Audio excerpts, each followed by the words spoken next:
Hello' guys, যথেষ্ট ভাল খবৰ। বহুকেইটা পোষ্ট ওলাইছে, সকলোবোৰ কম ক'ত ওলাইছে আৰু আপোনালোকে এই পোষ্টবোৰত কেনেকৈ এপ্লাই কৰিব লাগিব, তাৰ লগতে ইয়াত আপোনালোকৰ এডুকেশ্যন কোৱালিফিকেশ্যন কি লাগিব আৰু ইয়াত আপোনালোকৰ চেলাৰী কিমান হ'ব। গতিকে ভিডিঅ'টো স্কিপ নকৰাকৈ শেষলৈকে চাই থাকক আৰু যদিহে চেনেলটো নতুনকৈ আহিছে চেনেলটো ছাবস্ক্ৰাইব কৰি দিব আগলৈ এনেকুৱা ধৰণৰ জবৰ কুইক আপডেট পাবৰ কাৰণে। গতিকে আহক আমি ভিডিঅ'টো আৰম্ভ কৰোঁ। দেখা পাইছে পোষ্টকেইটা আহিছে আপোনালোকৰ কটন কোঅপাৰেশ্যন অফ ইণ্ডিয়াৰ ফালৰ পৰা। দেখা পাইছে টোটেল আপোনালোকৰ 148টা পোষ্ট হয়, যথেষ্ট পোষ্ট আহিছে। এইটো আপোনালোকৰ এটা কেন্দ্ৰীয় চৰকাৰৰ চাকৰি হয়। গতিকে ভিডিঅ'টো শেষলৈকে চাই থাকক, সকলোবোৰ গম পাব কেনেকৈ এপ্লাই কৰিব লাগে, ইয়াৰ কাৰণে আপোনালোকৰ কোৱালিফিকেশ্যন কি লাগিব। দেখা পাইছে মই কৈছোঁৱে যে পোষ্টকেইটা আহিছে আপোনালোকৰ কটন কোঅপাৰেশ্যন অফ ইণ্ডিয়াৰ ফালৰ পৰা আৰু নেম অফ দ্য পোষ্টত মেনশ্যন কৰিছে যে কি পোষ্ট আহিছে। দেখা পাইছে assistant manager, management trainee, junior assistant and others, বহুকেইটা পদ ওলাইছে। নাম্বাৰ অফ পোষ্ট মই কৈছোঁৱে টোটেল আপোনালোকৰ 148টা পোষ্ট আহিছে আৰু ইয়াৰ কাৰণে আপোনালোকৰ কোৱালিফিকেশ্যন লাগিব গ্ৰেজুৱেট আৰু পোষ্ট গ্ৰেজুৱেট। দেখা পাইছে এজ লিমিট দিয়া আছে 30ৰ পৰা 32 বছৰ। যদি আপোনালোকৰ এজ 30ৰ পৰা 32 বছৰ হৈছে তেতিয়াহ'লে আপোনালোকে এই পোষ্টবোৰত এপ্লাই কৰিব পাৰিব। এপ্লিকেশ্যন ষ্টাৰ্ট ডেট দেখা পাইছে মেনশ্যন কৰিছে 9 জুলাই, অৰ্থাৎ 9 জুলাইৰ পৰা আপোনালোকৰ এপ্লিকেশ্যন ষ্টাৰ্ট হৈ গৈছে আৰু লাষ্ট ডেট দিয়া আছে 24 জুলাই। গতিকে আপোনালোকে 24 জুলাই আগত এই পোষ্টকেইটাৰ কাৰণে আবেদন কৰিব লাগিব। এতিয়া আমি পোষ্টবোৰৰ বিষয়ে বিতংভাৱে চাওঁ আহক। দেখা পাইছে ফাৰ্ষ্ট পোষ্টটো হৈছে এছিষ্টেণ্ট মেনেজাৰ, অফিচিয়েল লেংগুৱেজৰ কাৰণে হয় এই পোষ্টটো। নাম্বাৰ অফ পোষ্ট এটা পোষ্ট আছে এছিষ্টেণ্ট মেনেজাৰৰ অফিচিয়েল লেংগুৱেজ।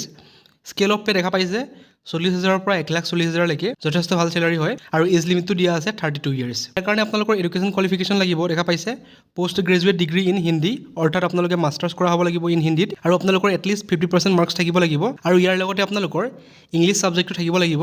দেখা পাইছে আৰু যদিহে আপোনালোকে MBA কৰিছে তেনেহ'লে আপোনালোকৰ এক্সট্ৰা এডভান্টেজ থাকিব, অৰ্থাৎ আপোনালোকক প্ৰিফাৰেঞ্চ দিয়া হ'ব যদি আপোনালোকে ইয়াৰ লগতে MBA কৰিছিলে। ইয়াৰ কাৰণে আপোনালোকৰ মিনিমাম এক্সপিৰিয়েঞ্চ বিচাৰিছে 1 বছৰৰ। ছেকেণ্ড পোষ্টটো দেখা পাইছে এছিষ্টেণ্ট মেনেজাৰৰ পোষ্ট হয় ইনফৰমেশ্যন টেকন'লজি। ইয়াৰ কাৰণে আপোনালোকৰ টোটেল পোষ্ট আছে এটা। স্কেল অফ পে দেখা পাইছে 40,000ৰ পৰা 1,40,000লৈকে, ছেইম হয় চেলাৰীটো আৰু ইয়াৰ কাৰণে এজ লিমিট দেখা পাইছে 32 ইয়াৰ্ছ আৰু এডুকেশ্যন কোৱালিফিকেশ্যন বিচাৰিছে MCA অৰ BE আৰু যদিহে আপোনালোকে MBA বা PGDM কৰিছে তেনেহ'লে আপোনালোকক এই পোষ্টৰ কাৰণে এপ্লাই কৰিব পাৰিব। দেখা পাইছে আৰু আপোনালোকৰ এটলিষ্ট 50% মাৰ্কছ থাকিব লাগিব। এই পোষ্টৰ কাৰণে আপোনালোকৰ মিনিমাম এক্সপিৰিয়েঞ্চ বিচাৰিছে 1 year। দেখা পাইছে সকলোবোৰে মেনশ্যন কৰিছে আৰু যদিহে আপোনালোকে এই এডভাৰটাইজমেণ্টৰ বিষয়ে ভালদৰে চাব বিচাৰে তেনেহ'লে ডেছক্ৰিপশ্যন বক্সত মোৰ টেলিগ্ৰাম চেনেলৰ লিংক থাকিব, তাত আপোনালোকে জইন কৰি ল'ব। তাতে এই এডভাৰটাইজমেণ্টৰ সকলোবোৰ ডিটেইলছ পাই যাব আৰু আপোনালোকে এপ্লাই কৰা লিংকটো তাতে পাই যাব। গতিকে আপোনালোকে জইন কৰি ল'ব। দেখা পাইছে থাৰ্ড পোষ্টটো হৈছে মেনেজমেণ্ট ট্ৰেইনী মাৰ্কেটিং। ইয়াৰ কাৰণে টোটেল 8টা পোষ্ট আছে। স্কেল অফ পেটো দেখা পাইছে 30,000ৰ পৰা 1,20,000লৈকে, অৰ্থাৎ 30,000 to 1,20,000লৈকে। আপাৰ এজ লিমিট দেখা পাইছে দিয়া আছে 30 বছৰ। ইয়াৰ কাৰণে আপোনালোকৰ এডুকেশ্যন কোৱালিফিকেশ্যন বিচাৰিছে MBA in agri business management. যদিহে আপোনালোকে MBA কৰিছে ইন এগ্ৰি বিজনেছ তেনেহ'লে আপোনালোকে এই পোষ্টটোৰ কাৰণে এপ্লাই কৰিব পাৰিব। 4 নম্বৰ পোষ্টটো হৈছে মেনেজমেণ্ট ট্ৰেইনী একাউণ্টৰ কাৰণে। দেখা পাইছে ইয়াৰ কাৰণে টোটেল আপোনালোকৰ 8টা পোষ্ট আছে। দেখা পাইছে SC কাৰণে এটা, OBC কাৰণে 2টা, EWSৰ কাৰণে এটা, আনৰিজাৰ্ভৰ কাৰণে এটা আৰু ইয়াত আপোনালোকৰ স্কেল অফ পেটো দেখা পাইছে 30,000ৰ পৰা 1,20,000লৈকে আৰু ইয়াত আপোনালোকৰ এজ লিমিটটো দিয়া আছে 30 বছৰ।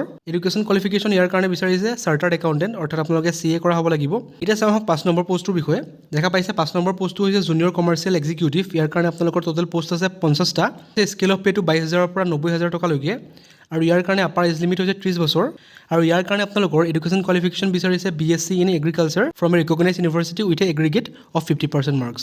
গতিকে আপোনালোকে যদিহে BSc ইন এগ্ৰিকালচাৰ কৰিছে তাৰ লগতে আপোনালোকৰ যদিহে 50% মাৰ্কছ আছে তেনেহ'লে আপোনালোকে এই পোষ্টত এপ্লাই কৰিব পাৰিব। কিন্তু যদিহে আপোনালোক SC ST বা PWBD হয় তেনেহ'লে আপোনালোকে 45% মাৰ্কছ পালেই এই পোষ্টৰ কাৰণে এপ্লাই কৰিব পাৰিব। 6 নম্বৰ পোষ্টটো হৈছে জুনিয়ৰ এছিষ্টেণ্ট একাউণ্টৰ কাৰণে। ইয়াৰ কাৰণে পোষ্ট আছে 50টা, যথেষ্ট পোষ্ট আছে।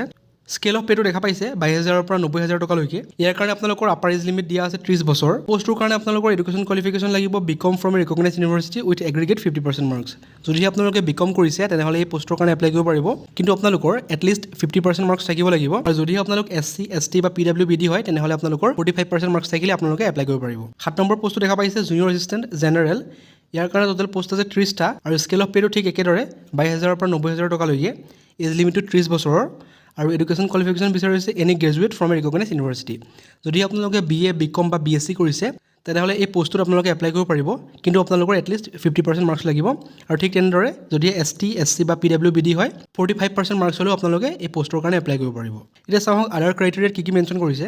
ফাৰ্ষ্টটো আপোনালোকে গম পায় যে নেশ্যনেলিটি থাকিব লাগিব, অৰ্থাৎ ইণ্ডিয়ান নেশ্যনেল হ'ব লাগিব আৰু এজ লিমিট দেখা পাইছে যে আপোনালোকৰ মিনিমাম 18 ইয়াৰ্ছ হ'ব লাগিব আৰু আপাৰ এজটো যোনটো পোষ্টৰ কাৰণে মেনশ্যন কৰিছে অলৰেডি মই কৈছোঁৱে সেইটো লাগিব। আপোনালোকৰ এজ ৰিলেক্সন থাকিব, দেখা পাইছে ST আৰু SC কাৰণে 5 বছৰৰ, OBC NCLৰ কাৰণে 3 বছৰ, PWBDৰ কাৰণে 10 বছৰ আৰু এক্স ছাৰ্ভিচমেনৰ কাৰণে 3 বছৰ এজ ৰিলেক্সন পাই যাব। এতিয়া চাওঁ হওক এই পোষ্টত এপ্লাই কৰিবৰ কাৰণে আপোনালোকৰ এপ্লিকেশ্যন ফিজ কিমান দিব লাগিব।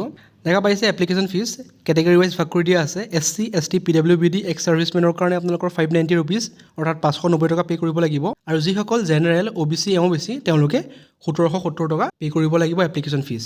আৰু কেনেকৈ এপ্লাই কৰিব ইয়াত মেনশ্যন কৰিছে ধুনীয়াকৈ, দেখা পাইছে। মোৰ ডেছক্ৰিপশ্যনত মই লিংক দি দিম, এপ্লাই কৰা লিংক, তাত আপোনালোকে ক্লিক কৰিলেই সকলোবোৰ ডিটেইলছ পাই যাব আৰু তাত গৈ পেলাই আপোনালোকে অনলাইন এপ্লিকেশ্যন ফৰ্মখন ফিল আপ কৰিব লাগিব। সকলোবোৰ আপোনালোকৰ পাৰ্চনেল ডিটেইলছ, এডুকেশ্যনেল ডিটেইলছ দি পেলাই তাৰ লগতে আপোনালোকে সকলোবোৰ এডুকেশ্যনেল ডকুমেণ্টছ আপলোড কৰিব লাগিব। আপোনালোকৰ ফটো ছিগনেচাৰ আপলোড কৰি এই পোষ্টৰ কাৰণে আপোনালোকে এপ্লাই কৰিব পাৰিব।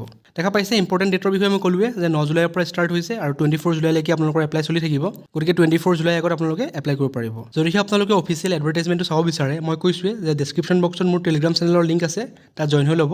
তাতে আপোনালোকে অফিচিয়েল PDF-টো লাভ কৰিব, তাৰ পৰা সকলোবোৰ ইনফৰমেশ্যন আপোনালোকে চাই ল'ব পাৰিব। গতিকে আপোনালোকৰ যদিহে কোৱালিফিকেশ্যনৰ লগত মেটচ কৰে তেনেহ'লে এই পোষ্টবোৰত এপ্লাই কৰিব পাৰে আৰু যদিহে ভিডিঅ'টো ভাল পালে চেনেলটো ছাবস্ক্ৰাইব কৰি দিব আগলৈ এনেকুৱা ধৰণৰ জবৰ কুইক আপডেট পাবৰ কাৰণে। Thank U.